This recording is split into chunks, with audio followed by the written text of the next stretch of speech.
This tutorial, I'm going to show you how to build a simple web preview link. And what we'll be using is Python and some Python packages. So to start, first of all we need to do is to write a Python script that will be able to scrape some metadata from an online web page. And with that, we can use that to design our web preview link, as you can see. So here, for example, is a chat application I'm building. And there is a need for the link previews, which are common in social media such as Facebook or Twitter. So here is a demonstration of what exactly we're trying to achieve in this tutorial. So if I go here to the URL of one of these websites, if I copy this and I go back to my chat room and I paste that here in the input field and I hit enter, you see immediately this generate or changes to a preview link.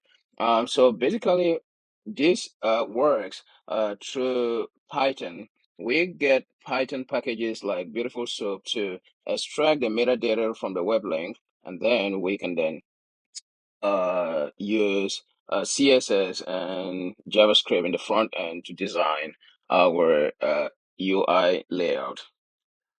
So let me try another example of a URL. So here is the BBC website spot page. I think we do already have a preview link of that, but let me just do it again. Okay, here, and let's get another link from this other website. And let's try that out also.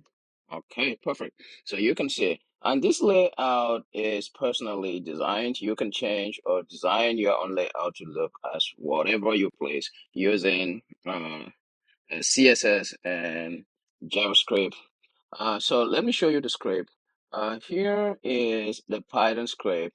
And the first thing first, what we do is we import beautiful soup. And next, what we do is we import the request library from Python. And then we are going to use the UR library to pass and get the method to pass our URL. And next, we'll define the function. And here, I call it the get link preview. And then we move on to start our code with a try uh, block.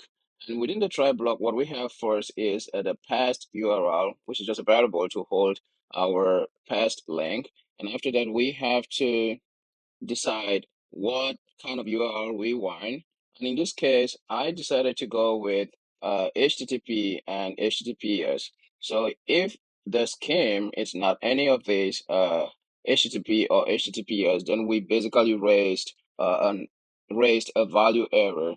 And next, what we do is we do a request to this URL using the request library from Python. And when we get the response, we check if the response is a 200 HTTP header response. If it's not, then what we do is we return just an empty dictionary. From there, we move forward to using Beautiful Soup to process the content of our returned response. And with Beautiful Soup, now we can get the metadata we are looking for. First, we get a title here. We try different properties. First, the title, then we also use try the tutor. If any of this works, then we get it. And next, we get a description of the web page. Here, you can see the same different properties. We try different properties to at least come up with one that works. Then finally, we get an image for our web link.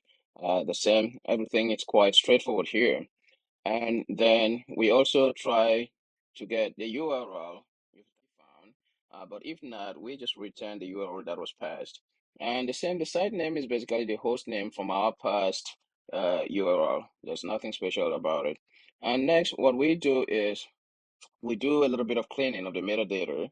And so here we clean our dictionary and basically we return the dictionary of the metadata containing the title and the description, the image If and it the can be URL and also found, the site but name. if not, we just So return that is the. it for the Python script. There is not much to it. I mean, you can make it a little bit more complicated. And as you see, we have to also complete and close our try block by adding a catch or an except exception. Here we can just raise an error, or here again you can just return an empty uh, dictionary rather than raising some sort of an error. So you can just go ahead and return an empty dictionary. But I would prefer just raising an error so we know something went wrong while trying to get the URL content. Then from there, all we had to do next was just to build our JavaScript, or here I used jQuery Ajax to do a request to the Python function. So with a request to the Python, a post request to the Python function, it returns the metadata of any URL that is passed as an argument to this get URL data request function. Then after that, for this application, I had to do a custom link preview, which is basically with HTML and CSS. And while I'm not going to provide this because the focus here is on the Python script, but if somehow you find it difficult coming up with the CSS and putting all together the JavaScript and the CSS for this tutorial, then you can just leave a comment and I will drop you some HTML and CSS that I used to build this preview link.